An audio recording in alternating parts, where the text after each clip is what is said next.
புதுசாக business start பண்ண நினைக்கிறவங்க, தொழிலில் வெற்றி பெறணும் துடிப்போட இருக்கிறவங்க, பல் சாதனைகளை படைக்கிற கனவோடு இருக்கிறவங்க எல்லாரும் ரிலையன்ஸ் இண்டஸ்ட்ரீஸ் என்ற மாபெரும் சாம்ராஜ்யத்தை உருவாக்கின வியாபார ஜாம்பவான் தீருபாய் அம்பானியோட வாழ்க்கை சரித்திரத்தை ஒரு தடவையாவது புரட்டி பார்க்காம இருந்திருக்க மாட்டாங்க. ஏழையை பிறக்கிறது தப்பே கிடையாதுங்க, ஆனால் ஏழையாவே இறக்கிறது தான் தவறு. பில்கேட்ஸோட பொன்மொழியை நிஜமாக்கி காட்டினவர் தான் தீருபாய் அம்பானி. அவர் உலக புகழ்பெற்ற பணக்காரரானது எப்படி? வியாபாரத்தில் கடைபிடிச்ச யுக்திகள் தான் என்ன? எப்படி பிரில்லியண்டாக யோசிச்சு வியாபாரத்தில் தனக்கென ஒரு தனி இடம் பிடிச்சு ரிலையன்ஸ் இண்டஸ்ட்ரீஸ் என்ற இரும்பு கோட்டையை கட்டினார். இந்த வீடியோவை லாஸ்ட் வரைக்கும் ஸ்கிப் பண்ணாமல் பாருங்கள். Hello friends, welcome to my success secret channel. இந்த சேனலை யாரெல்லாம் சப்ஸ்கிரைப் பண்ணாமல் பார்த்துட்ருக்கீங்களோ சப்ஸ்கிரைப் பண்ணிடுங்க. இந்த வீடியோவுக்கு நீங்கள் கொடுக்குற ஆதரவை பொறுத்து இது ஒரு பார்ட் 2 வீடியோட நோட்டிஃபிகேஷன் உங்களுக்கு இம்மிடியட்டாக வரும். ஓகே ஃப்ரெண்ட்ஸ், வீடியோக்குள்ளே போகலாம். தீருபாய் அம்பானியோட முழு பேர் தீரஜ்லால் ஹிராச்சந்த் அம்பானி. அவரோட இளமை காலம் அவ்வளோ இனிமையாக இல்லை, துன்பமும் துயரமும் தான் அதிகமாக இருந்துச்சு. காந்தி பிறந்த குஜராத் மாநிலத்தில் ஒரு சின்ன கிராமத்தில் 1932 வருஷம் டிசம்பர் மாதம் 28 பிறந்தார். அவரோட தந்தை ஒரு ஆசிரியர். அவருக்கு 2 சகோதரர்களும் ஒரு சகோதரியும் இருந்தாங்க. தீருபாய் படித்தது எல்லாமே சின்ன கிராமத்தில் தான். ஒன்லி 10வது வரைக்கும் தான் படிச்சிருந்தாரு. குடும்ப சூழ்நிலை காரணமாக சாதாரண வேலை செய்ய தொடங்கினார். இன்னைக்கு அவர் உலக பணக்காரர். ஆனால் அந்த காலகட்டத்தில் அவரோட சம்பளம் வெறும் 300 ரூபாய் தான். ஃப்ரெண்ட்ஸ், பெரிய சாதனை படைக்கணும்னு நினைக்கிறவங்க நிறைய படிச்சிருக்கணும், பணக்கார குடும்பத்தில் பிறந்திருக்கணும்னு நிறைய பேர் நினைக்கிறாங்க. அதை ஏழை குடும்பத்தில் பிறந்து 10வது வரைக்குமே படித்த தீருபாய் அம்பானி அவரோட வாழ்க்கை பொய்யாக்கிடுச்சு. அவரோட வாழ்க்கையோட டேர்னிங் பாயிண்ட் 17 வயசுல ஏமன் நாடு போனது தான். அங்கே அவர் சகோதரர் உதவியோட பெட்ரோல் பங்க்ல வேலை பார்த்தார். அப்பவே ஒரு பெரிய தொழிலதிபர் ஆன மாதிரி கனவு கண்டார். ஃப்ரெண்ட்ஸ், ஒரே ஒரு முறை மட்டும் வந்தால் அது கனவு, அதுவே பல முறை திரும்ப திரும்ப வந்தால் அது லட்சியம் அப்படின்ற அப்துல் கலாம் ஐயாவோட பொன்மொழிக்கு ஏற்ப தன்னோட கனவை லட்சியம் எப்படி மாற்றுதான்னு யோசிக்க ஆரம்பிச்சாரு. குஜராத்தி மார்வாடிங்கனாவே லாப நஷ்ட கணக்குங்களை துல்லியமாக போடுவாங்க. அண்ட் பிஸ்னஸில் இருக்கிற ஏற்ற இறக்கங்கள் பற்றி நல்லா தெரிஞ்சு வச்சுருப்பாங்க. அந்த மாதிரி ஒரு மார்வாடி குடும்பத்தில் பிறந்த அம்பானிக்கு சின்ன வயசுலேயே பிஸ்னஸ் சூட்சமம் தெரியுதுன்னா அதில் எதுவும் ஆச்சரியமே இல்லை தான். ஈடன் நாட்டில் பிரிட்டிஷ் கட்டுப்பாட்டில் இருக்கிற ஒரு கம்பெனியில் கணக்கு பிள்ளைய வேலைக்கு சேர்ந்தார். இங்கே தான் அவருக்கு பயங்கர எக்ஸ்பீரியன்ஸ். பிஸ்னஸில் எது வந்தாலும் ஒரு கை பார்த்துடலான்னு தைரியம் வந்தது இங்கே தான். ஏமன் நாட்டில் 1950வது ஆண்டு அந்த நாட்டோட நாணயமான ரியாலுக்கு ரொம்ப தட்டுப்பாடு ஏற்பட்டுருச்சு. என்னடா ஆச்சுன்னு ஏமன் நாட்டு அதிகாரிகள் காரணத்தை கண்டுபிடிக்க ரொம்ப ட்ரை பண்ணிட்டு இருந்தாங்க. அப்போதான் தெரிஞ்சது நம்ம தீருபாய் அம்பானி ரியால்களை வாங்கி குவிச்சிருக்காருன்னு. அங்கே தான் வியாபார சூட்சமே இருந்துச்சு. ரியால்களிலிருந்து அந்த காயினில் இருக்கிற வெள்ளியை மட்டும் தனியாக உருக்கி எடுத்து விற்று லாபம் சம்பாதிச்சாரு.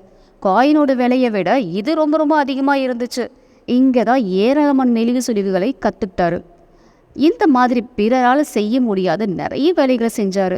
பல சந்தர்ப்பங்களில் தோல்விகள் கிடைச்சது, சில சந்தர்ப்பங்களில் வெற்றிகளும் கிடைச்சது. தொழிலதிபர் ஆகணுன்ற ஒரு லட்சிய கனவை மனசில் சுமந்தபடி சில வருடங்கள் கழித்து ஏமன் நாட்டிலிருந்து 1958 வருஷம் இந்தியா திரும்பினார். இந்தியா திரும்பின உடனே தன்னோட கனவை நிஜமாக்கிறதுக்கு ஒரு சின்னதாக ஜவுளி தொழிலை ஆரம்பித்தார். இதன் மூலமாகவே சில மசாலா பொருட்களையும் ஏமன் நாட்டுக்கு ஏற்றுமதி செஞ்சார். மெதுவாக தீருபாய் அம்பானியோட தொழில் விரிவடைய ஆரம்பித்தது. தன்னோட உறவினர் கூட பார்ட்னர்ஷிப் இருந்தது, அவருக்கு சரியாக வரல. அதுக்கப்புறமா தனியாக பிரிஞ்சு 15,000 ரூபாய் முதலீட்டில் ரிலையன்ஸ் கமர்ஷியல் கார்பரேஷன் என்ற நிறுவனத்தை உருவாக்கினார். அந்த நிறுவனம் தான் இன்னைக்கு ரிலையன்ஸ் இண்டஸ்ட்ரீஸ் என்ற மாபெரும் மரமாக வளர்ந்து நிற்குது. உலக வர்த்தகத்தில் தலை சிறந்த நிறுவனம் ரிலையன்ஸ். ரிலையன்ஸ்னாவே நம்பிக்கைன்னு அர்த்தம். மிகுந்த மன உறுதியோட மிக சரியாக நீங்கள் எந்த ஒரு வேலையும் செஞ்சாவே வெற்றி உங்களோடு தான்றது தீருபாய் அம்பானியோட தாரக மந்திரம். ரிலையன்ஸ் பங்குகளை வாங்குற அந்த வாடிக்கையாளர்களுக்கு ரொம்ப மரியாதையும் மதிப்பும் வழங்கக்கூடிய நிறுவனம். உலகின் பல முன்னணி நிறுவனங்களை நிறுவியவங்களும் உலக பணக்காரர் என்ற வரிசையில் இடம் பெற்றவங்களும் லைஃப்பில் நிறைய சோதனைகளை தாண்டி தான் வெற்றியோட ரகசியத்தை எட்டி பிடிச்சிருப்பாங்க. ஆனால் தீருபாய் அம்பானியோ அளவு கடந்த கனவுகளையும் எண்ணற்ற கற்பனைகளும் உடையவர். அவரோட நிறுவனங்கள் எல்லாமே அபார வளர்ச்சி தான். இதுக்கு இவர் ஃபாலோ பண்ண பிஸ்னஸ் ரகசியங்கள் தான் என்ன? இனிமேல் தான் நான் புதுசாக பிஸ்னஸ் ஆரம்பிக்க போகிறேன். ஆல்ரெடி நான் பிஸ்னஸில் ரொம்ப ஸ்ட்ரகிள் பண்ணிகிட்ருக்கேன். அப்படின்றவங்க எல்லாருமே இப்போ நான் சொல்ல போகிற தீருபாய் அம்பானியோட ரகசியத்தை ரொம்ப ரொம்ப கேர்ஃபுல்லாக கேளுங்க. ஸோ உங்களோட பிஸ்னஸ் டெவலப் பண்ணுறதுக்கு கண்டிப்பாக இந்த விஷயங்கள் உங்களுக்கு ரொம்ப ரொம்ப யூஸ்ஃபுல்லாக இருக்கும். வெற்றி ரகசியம் 1. இதில் ஃபஸ்ட்டு வர்றது கனவு. நம்மளோட கனவு மிக பெருசாக இருக்கணும், அதை லட்சியமாக மாற்றணும். அம்பானி கண்ட ஒவ்வொரு கனவும் அவரை தூங்க விடாமல் செஞ்சுது. அந்த கனவு செயல்படுத்த முடியும்னு உறுதியாக இருந்தார். வெற்றி நம்ம தேடி வராது ஃப்ரெண்ட்ஸ், நாம் அதை வெற்றியை தேடி வேகமாக ஓடணும். அப்போ தான் நம்ம கண்ட கனவு நிஜமாகும். இப்படி ஒவ்வொரு கனவையும் தீருபாய் அவர்கள் நிஜமாக்கினார். வெற்றி ரகசியம் 2. நோக்கம். நம்மளோட நோக்கம் மிக மிக உயர்ந்ததாக இருக்கணும், மற்றவங்களுக்கும் பயன்படுற மாதிரி இருக்கணும். அந்த மாதிரி ஒரு உயர்ந்த நோக்கம்தான் நம்ம தீருபாய் அம்பானி கிட்ட இருந்தது. தன்னோட வியாபாரத்திலையும் வியாபார பொருட்களிலும் மிகுந்த தரமாக இருக்கணுன்றது அவரோட உயர்ந்த நோக்கம். தரமான பொருட்களை மக்களுக்கு மலிவான விலையில் கொண்டு போய் சேர்க்கறது தான் அவரோட நோக்கமாக இருந்துச்சு. தொழில்துறையில் இந்தியாவை ஒரு சிறந்த நாடாக மாற்றும் அவரோட நோக்கம்தான் அவர் உலக பணக்காரர் வரிசையில் சேர்த்தது. இந்த மாதிரி நாமும் எந்த ஒரு தொழில் செஞ்சாலும் அதில் மற்றவங்களுக்கு பயன்படுற மாதிரி நம்மளோட நோக்கம் இருந்துச்சுன்னா கண்டிப்பாக நம்மளும் தீருபாய் அம்பானி மாதிரி சாதனை செய்கிறதுல ஒரு அதிசயமே கிடையாது. வெற்றி ரகசியத்தில் 3வதாக வர்றது பொறுப்பு. எந்த ஒரு செயலை செஞ்சாலும் ரொம்ப ரொம்ப பொறுப்பாக செய்யணும். லைஃப்பில் கஷ்டன்றது எல்லாருக்குமே வரும் தான். அந்த நேரத்தில் தான் நம்மளோட பொறுப்பை அதிகப்படுத்தணும். இப்படி தான் தீருபாய் அம்பானி எந்த ஒரு வேலையை செஞ்சாலும் அவரோட பொறுப்பை அதிகப்படுத்தி அவரோட பிஸ்னஸை அடுத்த கட்ட லெவலுக்கு எடுத்துகிட்டு போனார். வெற்றி ரகசியம் 4. முயற்சி. விடாமுயற்சி விஸ்வரூப வெற்றின்னு சொல்லுவாங்க. 99% உங்களால் ஆன முயற்சி செஞ்சால் அந்த 1% அதிர்ஷ்டம் உங்களை தானாக தேடி வரும். முயற்சி இருப்பவனுக்கு தான் வாய்ப்புகள் கண்ணுக்கு பளிச்சுன்னு தெரியும். எந்த ஒரு வாய்ப்பையும் நம்ம தீருபாய் அம்பானி நழுவ விட்டதே கிடையாது. எல்லாத்தையும் முயற்சி செஞ்சு ஒரு கை பார்த்துருவாரு. வெற்றி ரகசியம் 5. திறமை. எந்த ஒரு வேலையை செஞ்சாலும் திறமையாக செய்யணும். அந்த வேலைக்கு தேவையான ஸ்கில்ஸ் டெவலப் பண்ணிங்கன்னா செய்கிற வேலையில் அதிக சம்பளமும் சலுகைகளும் பெற்று நீங்கள் பாட்டுக்கு போய்கிட்டே இருக்கலாம். வியாபாரத்தில் எதையும் முன்கூட்டியே சிந்திக்கக்கூடிய அபார திறமையும் மக்களை நன்றாக புரிஞ்சு வச்சிருந்தது மட்டும்தான் அவரோட வெற்றிக்கு முக்கியமான தாரக மந்திரம். ரிலையன்ஸ் நிறுவனத்தில் நல்ல திறமையானவங்க வேலைக்கு சேர்ந்தா அவர்களுக்கு தேவையான சம்பளத்தை அள்ளி அள்ளி கொடுப்பாரு. சாதாரண பணியாட்களை கூட ரிலையன்ஸ் தகுந்த ஆலோசனை வழங்கி திறமையானவர்களை மாற்றியது. ஸோ திறமைக்கேற்ற நிறுவனம் அப்படின்னா நம்மளோட ரிலையன்ஸ் நிறுவனத்தை சொல்லலாம். வியாபார ஜாம்பவான் தீருபாய் அம்பானியோட வியாபார ரகசியத்தில் கடைசியாக இருக்கிறது தொலைநோக்கு பார்வை.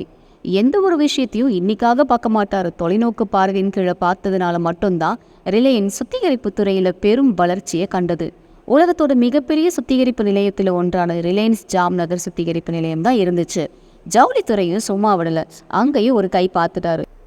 இந்த அபார வளர்ச்சிக்கு முக்கியமான காரணம் வியாபாரத்தில் அவருக்கு இருந்த தொலைநோக்கு பார்வை தான். ஃப்ரெண்ட்ஸ், நீங்களும் எந்த ஒரு பிஸ்னஸ் செய்கிறவங்களா இருந்தாலும் ஓகே, ஆனால் உங்களுக்கும் அந்த தொலைநோக்கு பார்வை ஃப்யூச்சரில் உங்களோட பிஸ்னஸ் எப்படிலாம் நீங்கள் அதில் பெட்டராக பண்ண முடியும் யோசிச்சிங்கன்னா கண்டிப்பாக உங்களாலேயும் சாதிக்க முடியும். இந்த 6 வெற்றி ரகசியங்களையும் கடைப்பிடிச்சு பிஸ்னஸில் ஒரு முன்மாதிரியாக இருந்த தீருபாய் அம்பானி பெற்ற விருதுகள் பல. இவரது சாதனைகளை பாராட்டி நிறைய விருதுகள் கொடுத்தாங்க. 1996, 98, 2000 ஆண்டுகளில் ஏஷியா வீக் இதழோட பவர் 50ன்ற ஏஷியாவோட சக்தி வாய்ந்த மனிதர்கள் பட்டியலில் இடம்பெற்றார். 1998 பார்த்தீங்கன்னா பென்சில்வேனியா யூனிவர்சிட்டியோட தலைமைத்துவத்துக்கான சிறந்த முன்மாதிரியை அமைச்சதுக்காக டீன் பதக்கத்தை பெற்ற முதல் இந்திய நம்ம தீருபாய் அம்பானி. எவ்வளோ பெருமைக்குரிய விஷயம். அதே மாதிரி 2000 ஆண்டில் கெமிக்கல் இன்ஜினியரிங் வேர்ல்டோட நூற்றாண்டின் நாயகன் விருது கொடுத்தாங்க. 2001 எக்கனாமிக் டைம்ஸ் வாழ்நாள் சாதனையாளர் விருது கொடுத்து அவரை ரொம்ப ரொம்ப கௌரவப்படுத்தினாங்க. இந்திய வர்த்தக மற்றும் தொழில்துறை கூட்டமைப்பு மூலம் 20ஆம் நூற்றாண்டின் நாயகன் என்ற விருதும் அவருக்கு கிடைச்சது. தொழில் புரட்சியில் உலகத்தையே ஒரு புரட்டி போட்ட வியாபார ஜாம்பவான் பக்கவாதத்தில் பாதிக்கப்பட்டு 2002 ஜூலை 6ஆம் தேதி இறந்தார். 2002 நம்முடைய இந்திய அரசாங்கம் அவரோட தபால் தலையை வெளியிட்டு தீருபாய் அம்பானியை கௌரவப்படுத்தியது. 2011 ABLF குளோபல் ஏஷியன் விருதை ஏஷியன் பிஸ்னஸ் லீடர்ஷிப் ஃபோரம் வழங்கியது. 2016 பார்த்தீங்கன்னா நாட்டோட 2வது உயரிய விருதான பத்மபூஷன் விருது கொடுத்து நம்ம தீருபாய் அம்பானியை இந்திய அரசாங்கம் கௌரவப்படுத்தியது. ரிலையன்ஸ் நிறுவனம் பல இந்திய மக்களை பணக்காரர்களாக்கியது. லட்சக்கணக்கான முதலீட்டாளர்கள், வர்த்தக ஒத்துழைப்பாளர்கள், வாடிக்கையாளர்கள், பணியாளர்கள் எல்லாரையும் ஒரே கோட்டில் அரவணைத்து சென்ற நம்ம தீருபாய் அம்பானியும் ஒரு சாதனை நாயகர்னு சொன்னால் யாருமே மறுக்க முடியாது. ஏழையா பிறந்து கோடீஸ்வரராக இருந்தார். இவரோட ரிலையன்ஸ் சாம்ராஜ்யத்தை இவரோட வாரிசுகளான முகேஷ் அம்பானி, அனில் அம்பானி எப்படி எடுத்துகிட்டு போனாங்க அடுத்த கட்டத்துக்கு, அவரோட பேர குழந்தைகளுக்கு இந்த ரிலையன்ஸோட பங்கு தான் என்ன, இதை தெரிஞ்சுக்கணும் அப்படின்னா நீங்கள் இன்ட்ரெஸ்டாக இருந்தீங்கன்னா கமெண்ட் பாக்ஸில் எஸ்ன்னு டைப் பண்ணுங்கள். அடுத்த பார்ட் 2 வீடியோவில் நம்ம பார்க்கலாம். ஸோ இந்த வீடியோ உங்கள் எல்லாருக்குமே ரொம்ப பிடிச்சிருக்குன்னு நினைக்கிறேன். ஸோ இந்த வீடியோவில் சொன்ன 6 வெற்றி ரகசியங்களை ஃபாலோ பண்ணி நீங்களும் பிஸ்னஸில் தீருபாய் அம்பானி போல ஒரு ஜாம்பவான மாறுவீங்கன்றது கண்டிப்பாக நான் உறுதியாக நம்புகிறேன். ஸோ ஃப்ரெண்ட்ஸ், லைக் பண்ணுங்கள், கமெண்ட் பண்ணுங்கள், சப்ஸ்கிரைப் பண்ணுங்கள், ஷேரும் பண்ணுங்கள். தேங்க்யூ.